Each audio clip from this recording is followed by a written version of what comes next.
आगम तेजी नवरे बाकियो गणधर ते यड़े राखियो तेनो रस जेणे चाखियो ते हुओ शिव सुख साखियो ते हुओ शिव सुख साखियो। कोई भी धर्म के बारे में यदि आपको कुछ जानना है तो आप उसके धर्म ग्रंथ का अध्ययन कीजिए, उनका जो साहित्य है उसे पढ़िए, उनके जो फॉलोअर्स हैं उसे मिलिए, उसे चर्चा कीजिए और तब जाके वो धर्म के बारे में आपको माहिती मिलेगी, कुछ जानने को मिलेगा। जैन धर्म को यदि जानना है तो आपको 45 आगम ग्रंथों का अध्ययन करना होगा, उसके बारे में आपको कुछ पढ़ना होगा और वह कुछ दिनों के अंदर आप जान पाओगे। यानी कि आपको एक एक आगम ग्रंथ का थोड़ा बहुत भी परिचय होना आवश्यक है। मेन सब्जेक्ट जैन धर्म में एक ही है, वह है अहिंसा, और अहिंसा के बल ऊपर पूरा जैन धर्म खड़ा है। और आज देखो दुनिया में चारों ओर हिंसा फैल रही है और वह भी धर्म के नाम पर हिंसा हो रही है। मनुष्य अपने आप को यानी कि मनुष्य को मार रहा है, काट रहा है, खत्म कर रहा है, शूट कर रहा है। कहाँ जाकर रुकेगा यह अधर्म? यह कोई धर्म नहीं है। लेकिन उनकी अज्ञानता, उनका जुनून और वैसे लोगों का सपोर्ट उसे ये गलत कार्यों में प्रेरित करता है। जबकि अहिंसा से बड़ा कोई धर्म नहीं है। जैन धर्म अहिंसा को बहुत ही महत्वपूर्ण रूप से जीवन में उतारने का मार्गदर्शन देता है। यह आगम ग्रंथ का नाम है निर्यावली का सूत्र। 19वां आगम ग्रंथ है। यह उपांग है, 12 उपांग में से यह 8वां उपांग है। 11 अंग और 12 उपांग, उसमें से 12 उपांग में से यह 8वां उपांग सूत्र है। और उसमें निर्यावली का यानी कि नरक के अंदर जाने वाले जो जीव हैं उनकी बात कही है। निरय यानी कि नरक, आवलिका यानी कि श्रेणी, पंक्ति। नरक में जाने वाले जो आत्माएं हैं वैसे जीवों की बात यहाँ पर कही है। यह उपांग सूत्र के साथ दूसरे भी उपांग सूत्र जुड़े हुए हैं, उसी की श्रेणी में है। लेकिन उपांग की व्यवस्था बनाए रखने के लिए उनको अलग अलग गिना गया है, माना गया है। कहते थे कि पहले 5 उपांग सूत्र साथ में एक ही आगम ग्रंथ में माने जाते थे और इसी का नाम निर्यावली का था। लेकिन अब उसको अलग अलग नाम दिया गया है। यह निर्यावली का यानी कि कल्पिया, दूसरा कल्पावतंसी का, तीसरा पुफ्फिया, चौथा पुफ्फचुलिया और 5वां वन्ही दशा। हम 5 आगम ग्रंथों को अलग अलग रूप से जानने का प्रयत्न करेंगे। उनके बारे में कुछ सुनेंगे, कुछ चर्चा करेंगे, कुछ अध्ययन और कुछ स्वाध्याय करेंगे। क्योंकि स्वाध्याय करने से आपका मन गलत जगह पे जाने से रुकता है। आपको गलत जगह जाने के लिए कहना नहीं पड़ता, मन को भी नहीं कहना पड़ता, आदत से मजबूर मन चला जाता है। लेकिन शुभ स्थान में मन को जोड़ने का, शुभ स्थान में जाने का प्रयास करना पड़ता है। बिना प्रयास कोई भी व्यक्ति कुछ अच्छा नहीं कर पाता है।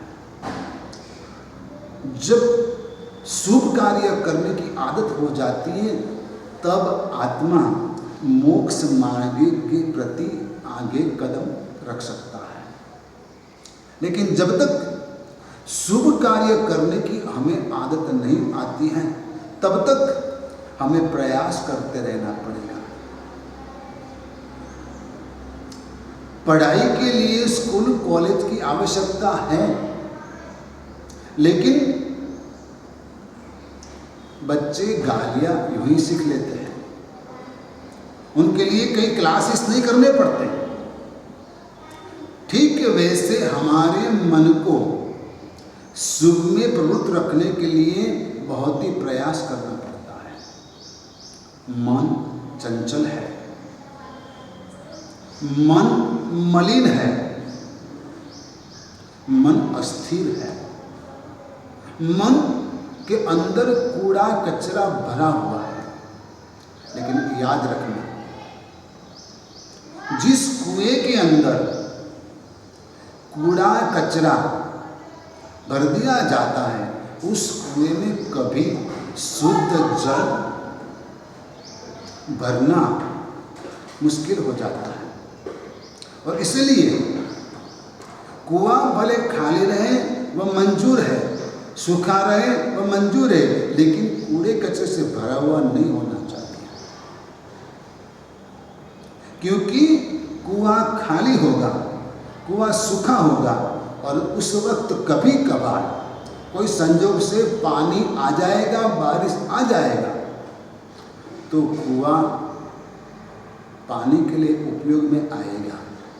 लेकिन जो कुएं के अंदर कूड़ा कचरा भर दिया गया है वो कुआं कोई काम में नहीं आएगा। आपका मन कुएं जैसा है और यह कुएं के अंदर गंदे विचारों का कूड़ा कचरा मत डाला करो। प्रतिदिन लोग अपने मन के कुएं में बहुत कूड़ा कचरा डालते रहते जैसी वो कूड़ादान है। और इस वजह से उनकी सोच गलत हो गई, उनकी प्रवृत्ति गलत हो गई। आपकी प्रवृत्ति और आपकी सोच सही बनाए रखने के लिए आपको मन के अंदर अच्छी बातें ही रखनी चाहिए।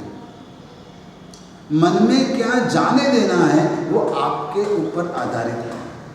आपको मन के अंदर कूड़ा कचरा गंदे विचार नहीं जाने देना है तो मन को रोकिए, उसे संयम में रखिए, उसे बंधन में रखिए, मत जाओ उधर।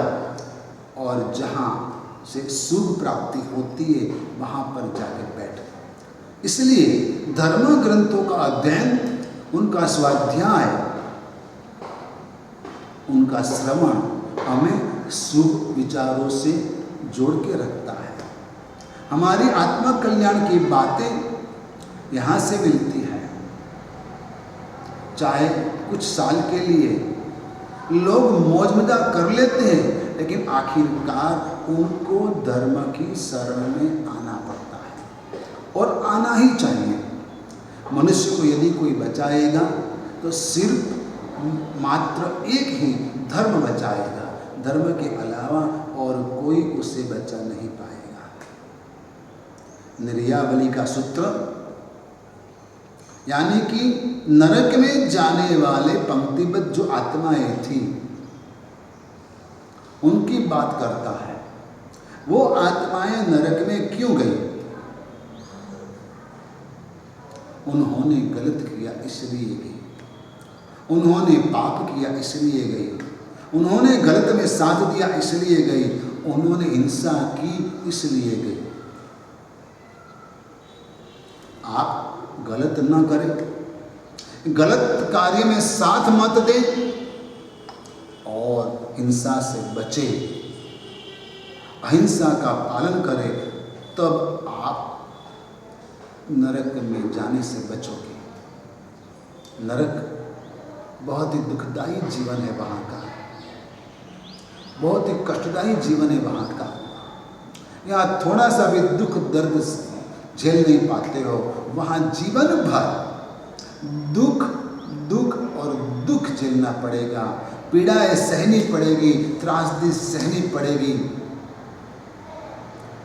यहाँ तो कभी कभार मौत आ जाएगी तो छूट जाओगे, लेकिन वहाँ पर तो मांगने पर भी मौत नहीं मिलेगी। और इसलिए हिंसा से बचना चाहिए। इस आगम ग्रंथ के कर्ता कौन है उसका नाम उपलब्ध नहीं है, लेकिन यह ग्रंथ प्राचीन ग्रंथ है। भद्रबाहु स्वामी से पहले के समय में, भगवान महावीर के बाद के समय में यह ग्रंथ की रचना हुई, वैसा माना जाता है। इस ग्रंथ की भाषा जो है वह भाषा प्राकृत भाषा है, और प्राकृत भाषा जो वहाँ के मगध, मिथिला, कौशल आदि प्रदेश के जो लोग थे उसमें प्रसिद्ध थी।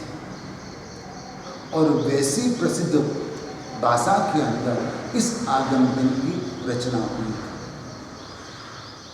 और इस आगम ग्रंथ के अंदर धर्म कथानुयोग की बात कही जाती है, यानी कि धर्म कथा के माध्यम से आपके मन के अंदर जो दुर्वृत्तियां हैं उसको दूर करने का प्रयास किया जाता है सरलता से। कभी कभार किसी को कुछ लग जाता है, चोट लग जाती है, तब डॉक्टर जो ड्रेसिंग करता है तो कोई टिंचर आयोडीन लगा देता है, जलता है, और जिसको चोट लगी है वो चिल्लाता है, उसको सहन नहीं होता है। लेकिन कोई जगह पर ड्रेसिंग करते हैं, ऐसा क्रीम लगाते हैं, कुछ भी जलन नहीं होती है, और कुछ दिनों में ठीक हो भी जाता है। हाँ, धर्म का उपदेश देने का तरीका सामने वाली आत्मा कैसी है उसके ऊपर आधारित है। उसकी योग्यता कितनी है, उसकी पात्रता क्या है, उसको नजर में रख के उपदेशक उपदेश देते हैं। कभी टिंचर आयोडीन जैसी भी बात उपदेशक कर देते हैं, और कभी सोफ्रामाइसिन वाली भी बात कर देते हैं। धर्म कथानुयोग सोफ्रामाइसिन वाली बात है, यानी कि ऐसा क्रीम है, वो क्रीम से आपका दर्द दूर हो जाता है, आपको पता भी नहीं चलता कि मेरा दर्द कैसे गायब हो गया, मेरा घाव कैसे भर गया, पता भी नहीं चलता। बस थोड़ा क्रीम लगाओ, पट्टी लगाओ, दिन में 2 बार ठीक हो जाएगा। धर्म कथानुयोग ऐसा है, क्रीम जैसा, कि जो आपको जलन नहीं होने देता है। भगवान महावीर के समय के अंदर भगवान के परम भक्त राजा श्रेणिक थे, लेकिन श्रेणिक राजा जो थे वह इतना बड़ा राजा था, इतना प्रसिद्ध था, इतना न्यायप्रिय था। जैन धर्मावलंबी भी उनको अपना अनुयायी मानते हैं, और बौद्ध लोग भी उनको अनुयायी मानते हैं अपना। उस समय दोनों धर्म प्रसिद्ध थे, प्रचलित थे। बौद्ध धर्म के बाद जैन धर्म का प्रभाव इतना बड़ा, उसकी वजह से श्रेणिक बिंबिसार वह जैन धर्म का कट्टर अनुयायी हो गया। अब उस श्रेणिक के परिवार के अंदर धर्म का प्रभाव बहुत ही था। जैन धर्म को मानने वाले बहुत थे, उनके परिवार के सदस्य, उनके राज्य के लोग सभी भगवान महावीर के अनुयायी थे। लेकिन आखिर मनुष्य मनुष्य है, उसको लोभ, लालच आदि बहुत कुछ जो है ना परेशान करता है। क्षणिक का बेटा था कुणिक, उसकी बात आगे के प्रवचनों के अंदर मैंने आपको बताई थी। लेकिन उसके दूसरे जो भाई थे, सौतेले भाई, काल, महाकाल, सुकाल, कृष्ण, सुकृष्ण, महाकृष्ण, वीरकृष्ण, रामकृष्ण और पितृसेन कृष्ण और 10वां महाशय कृष्ण, ये उनके सौतेले भाई थे। जो क्षणिक राजा की काली वगैरह जो रानियां थी, उसके पुत्र थे। अब यह पुत्र कुणिक को साथ देते हैं। कुणिक ने अपने भाइयों को कहा, आप मुझे साथ दो, मैं पिता को जेल में डाल देता हूँ और राज्य हथिया लेता हूँ, और राज्य का हिस्सा मैं आपको भी दूंगा।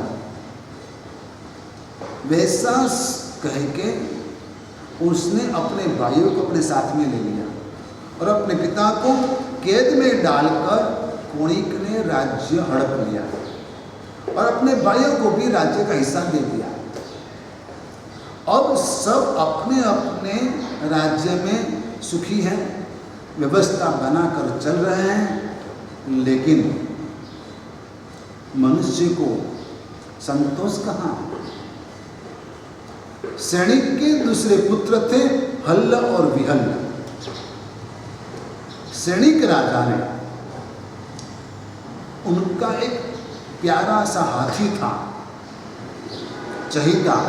वो हाथी जिसका नाम था सचेनक, वो हाथी इसको दे दिया था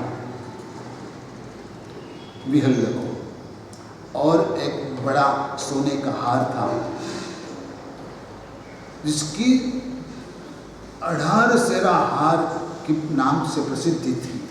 वो हार भी उसने अपने बेटे को दे दिया था। कोई भी मनुष्य अपनी पत्नी का गुलाम हो जाता है। कुणिक का भी ये हाल था। उसकी रानी पद्मावती,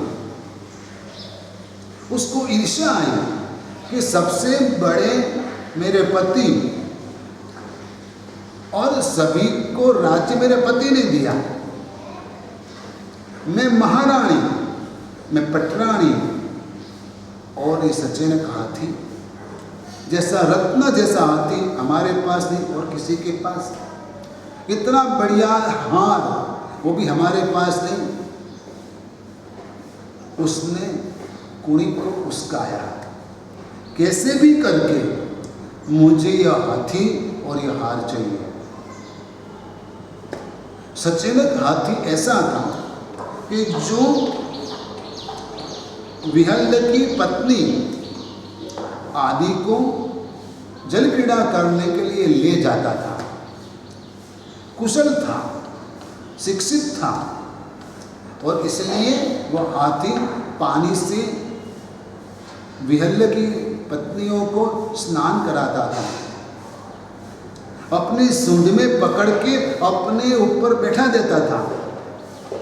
जल क्रीड़ा करने में माहिर था, युद्ध में भी वो माहिर था और बड़ा कुशल था, वफादार था, समर्पित था। जब कुणिक ने अपने भाइयों से ये चीज मांगी तो उन्होंने ना कर दिया। यह तो पिताजी ने हमें दिया है, हम आपको नहीं देंगे। लेकिन अब वहां रहना मुश्किल था, इसलिए दोनों भाई अपने परिवार के साथ यह हाथी और यह हार लेकर अपने मामा चेड़ा राजा के वहां, चेटक राजा के वहां राजस्व लेकर पहुंच गए। कुणिक को गुस्सा आया और उसने अपने मामा के सामने युद्ध जाहिर कर दिया और अपने भाइयों को अगवा करके युद्ध में भेज दिया।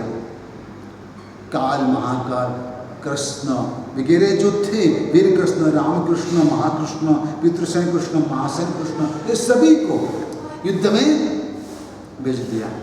अब चेड़ा राजा भी भगवान महावीर के परम भक्त थे। उन्होंने नियम लिया था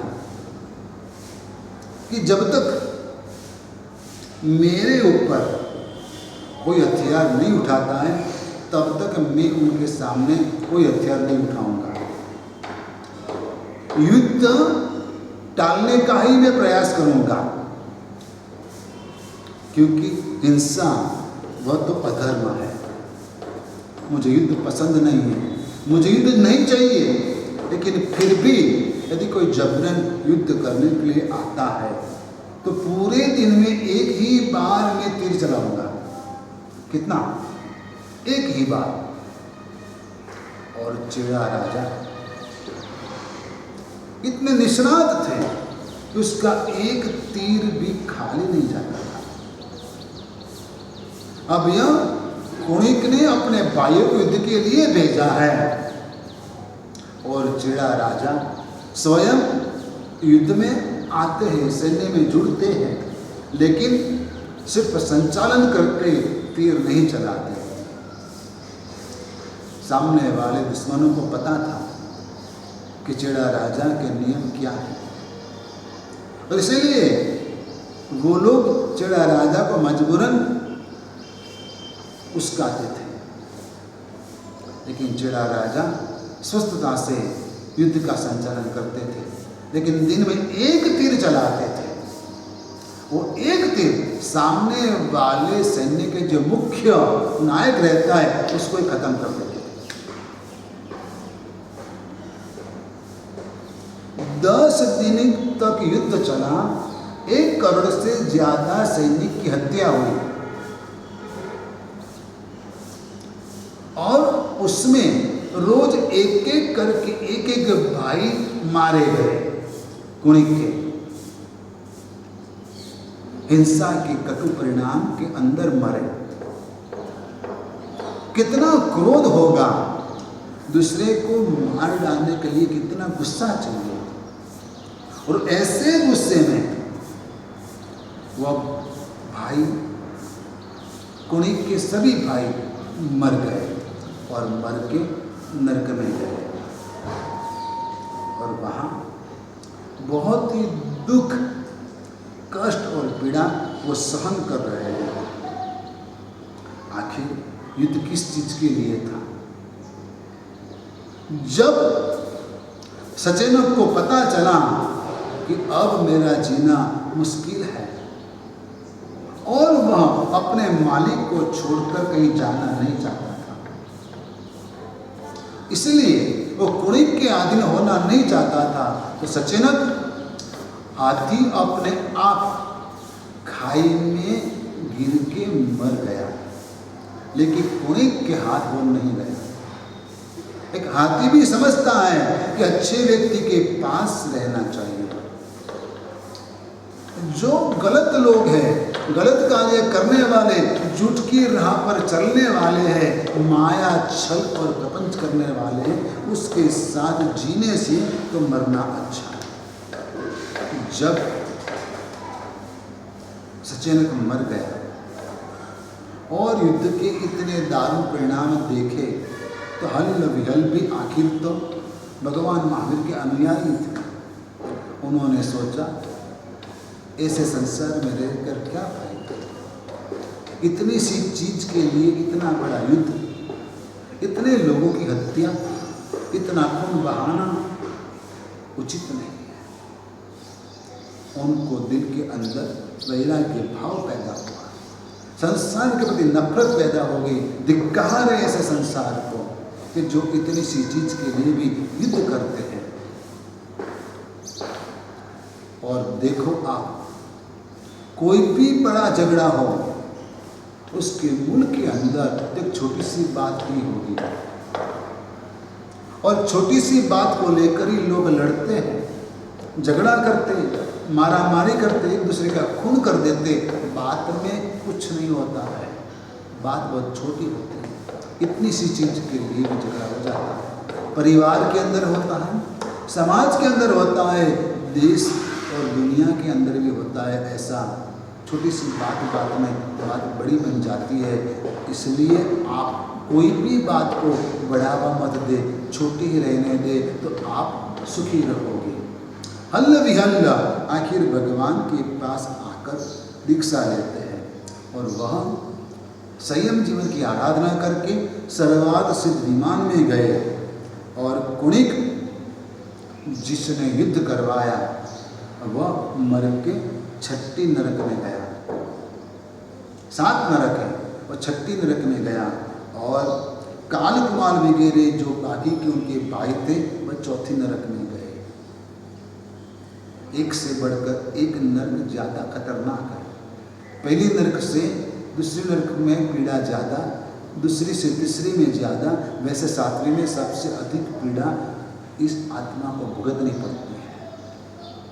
तो यदि हमें ऐसी पीड़ा नहीं भुगतनी है, नरक में नहीं जाना है, तो गलत कार्य छोड़ने होंगे, हिंसादि पापों का त्याग करना होगा, गलत में सहकार देना, सहयोग देना बंद करना होगा, गलत सोच को रोकना होगा।